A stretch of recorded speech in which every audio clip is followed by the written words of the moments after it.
This is the sort of video that requires an extra large cup of tea. So at the beginning of the year, I set some goals for 2023, and that's not something I often do, and I think I even mention it in that video, and I explain the reasons why I don't like to set goals is because I live with a long-term health condition, a disability that is variable, and it seems to inevitably set you up for failure when you try and set goals when your life is not your own and you're at the mercy of your health. But despite all that, I set some goals anyway, and lo and behold, this year I wasn't able to achieve them all. Out of the 3 sewing goals I set, I was only able to achieve one of them, which is a fail rate of 66%, which, when you put it like that, sounds incredibly negative, but I don't actually feel that way about what I've been able to achieve this year. Because my major sewing goal this year was to create some 1840s and 1830s costumes so that I could go to the Prior Attire Ball in Bath. And I did that. I'm still working on the videos, but I did actually go. I made all the kit on time. I was able to travel there. I stayed away from home. Yes, I had to take my family with me to care for me, but I was able to go to the event. I saw some online friends in person, which was wonderful. Even met some people who followed me online for a little bit. And I even was able to do a little bit of dancing. Not as much as I would like, not as much as I have been able to do previously at this sort of event, which was difficult for me, I won't lie. And I had a lovely time, and there was a period in the past few years where it felt like doing that sort of thing would have been completely impossible. And so the fact that I was actually able to do it was incredible. However, I don't think I'll be doing it again. As much as I enjoyed the sewing and the design process and the video making process of that project, I don't really enjoy dressing up. I find it incredibly painful. I really struggled with the corsetry aspect of it, and I just do not have the motivation to try and make that work for me and my body and my particular needs. And I struggle with the sort of internal battle between making accommodations for my disability, which is of course perfectly acceptable, and the designer in me that has a vision that's not even necessarily based on historical accuracy, but is just unrealistic for what I am able to achieve with the body that I live in. It's not that I don't enjoy historical costuming, I do. It's just the amount I enjoy it and the amount it costs me, both financially, physically, emotionally, those 2 things don't add up. If I loved it more, I could tolerate that cost, but there are other things I enjoy doing more that cost me less. So I don't know whether I'll continue doing that sort of costuming going forward. I mean, never say never. I might come back to it. It might be, now that I do have some historical costumes, if the stars sort of align, whereby there's an event close enough to me that I can get to it easily, that's in an accessible venue so I can go in my new power chair, that I can wear costumes I already have for. If those sorts of things line up, I might consider it, but traveling across the country, staying in hotels, sewing all new kit for one evening, I just can't. It's just not right for me. And so having had this realization about my relationship with costuming as a hobby, it definitely impacted what I wanted to make this year and what I wanted to prioritize making. And the other projects I had sort of as goals for 2023 were my 1940s suit project that I started Clodmas this time last year, and a 1605 Halloween costume that I've had the idea for in my head for a long time. After the ball and the intensity of the ball, I took a break. I did other things, which I talked about in my little update video. I was in a show, I went on holiday, and by that point, we were halfway through the year, and I was already kind of behind schedule.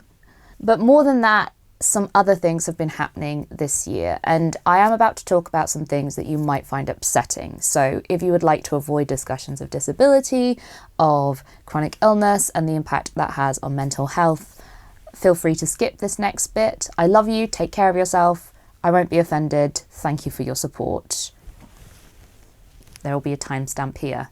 I don't think this will necessarily be a surprise to you if you've been following along with Stash Busting, but I've been struggling in recent months.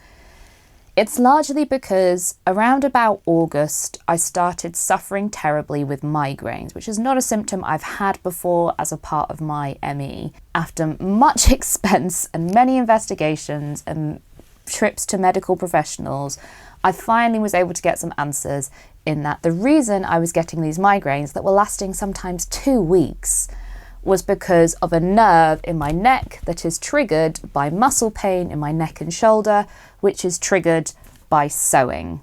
So since then, I haven't been able to sew without triggering a migraine that sometimes could last a week, 2 weeks, maybe more, who knows. I am thankfully now getting some sort of treatment for that. I finally have an appointment to see a physio on the NHS, but I haven't even been able to contemplate the idea of trying to sew because I've been so afraid of triggering these migraines that incapacitate me for days.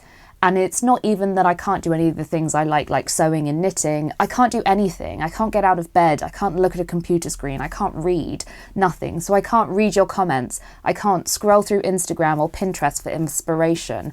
I can't edit videos. And you might have noticed that uploads have become less frequent this year as a result of that. I've been barely keeping up with my stash busting videos, and those are the ones that I try to keep on top of regularly, at least once a month. But it got to the point recently that all of this was just taking its toll so much that I wasn't coping. And it's not unusual for me. If you live with a chronic illness, I'm sure you understand what I mean. It's difficult. There are times when it's easier than others, and I happen to be in the period now where it's harder than usual. I'm okay. This isn't a cry for help. I'm doing okay. I'm doing much better. But I wanted to be honest with you, and I feel inevitably, when you're a part of a minority group and you share your experience online, you fall into this category of representation, whatever that means. And so I do feel like I have a responsibility to accurately represent my experience. And so to not talk about it feels like I'm being dishonest with you. And I also know that many of my audience struggle in similar ways to me, so I feel that I can be honest with you. And as is common with a lot of mental health struggles, in the past few months I've really lost the joy for doing this, for crafting, for sewing and knitting and crochet and all those other hobbies that have kept me going through many difficult times in the past. Like I say, if you've been following along with stash busting, you might have picked up on this. I thought that the reason I felt so disinclined to knit and so uninspired was because I was using stash yarn, but I've since bought new yarn and I don't feel any better about it. I'm still struggling just as much to find the enthusiasm to actually pick up my knitting, whether the yarn is from my stash or not. It's not the yarn that's the issue, it's me. I will also add to that part of the reason, as well as the fact I physically cannot sew because of this issue with my neck, that I've not wanted to revisit old projects that I started over a year ago, is because my body has changed. I've been trying and changing medications this year, and a lot of them have various side effects, and as a result, I've gained weight. There's no other way to say it. I'm larger than I used to be. And I mean, I'm fine with that. I still think I'm smoking hot. But my body is different now. I'm also older, and the way I have put on weight has changed. I have boobs now. I've never had boobs before in my life, and I don't know what to do with them. I don't know how to dress them so that I feel comfortable either hiding them or showing them off. I don't know yet. I don't know what I like. And that's a very personal journey to go through publicly on the internet for everyone to see. So projects like the 1940s suit, that toile doesn't fit me anymore. I'd have to start the process all over again. But also, that style of dress with the peplum and the pencil skirt, I'm not sure how comfortable I am wearing that now with my new figure. And it's a lot of work to go through when you're in excruciating pain, as I currently am, for a garment that you may not like or ever wear. I had to take a break to change the battery. But yeah, I kind of feel the same about this 1605 witch design that I actually originally made this shawl for. I've gotten loads of wear out of this shawl. Does it really matter if I don't sew this design that I had in my head one time and I thought would make a cute YouTube video? Not really, apart from the fact that I've promised you I would make it. And while I do feel guilty for letting you down in a way, the reality is I just can't do it at the minute. I just can't. When you have built a content business and your primary content is about something you can no longer do, That's quite a scary position to be in. That's why there's been so few sewing videos on this channel this year and mostly knitting videos. But now I'm losing the joy for knitting too. I really don't know where to go from here. I can't even make you a stash busting video for this month because I've literally not done anything. I have nothing. The video would be about 3 seconds long. So what do I do now? I don't really have a plan. I don't really know what to tell you. I do know that I do want to carry on doing this. This is the only kind of accessible employment I've found that works for me currently, and so I've got to find some way to make it work. I do have some ideas, but they're not fully fleshed out yet, so I think I need a little bit of time to think, and hopefully in the new year I'll have a bit more of a plan for you as to how we go forward. What happens on RetroClawed without sewing or knitting. The good thing about having sort of yarn craft hobbies is that the things don't go off, they don't expire. So long as I keep the moths at bay, I can just pack up my yarn and my fabric stash, stick it in the loft and come back to it when I'm ready. And maybe that means I'll be able to make space in my life for some things that I'm more excited about in this moment. Maybe I need to try new things completely. Maybe I just need a break. Take some time to heal, try and heal my neck with the help of the physio once I get it, and hopefully the joy will come back. As always, I'm open to suggestions. What would you like to see here that doesn't involve sewing or knitting? Do you have suggestions for hobbies I might try? Crafts I could take up? As many of you might know, New Year's Eve is one of my favourite holidays, and I really love the tradition of reflecting on what we have been able to achieve in the past year and resolving to do better next year in whatever way we can. And one of the things, as always, I have been grateful for this year has been your support, particularly that so many of you have signed up to be Ko-fi members. I can't tell you how grateful I am, particularly going through this difficult period, to know there are people out there who are willing to sponsor me financially through difficult times.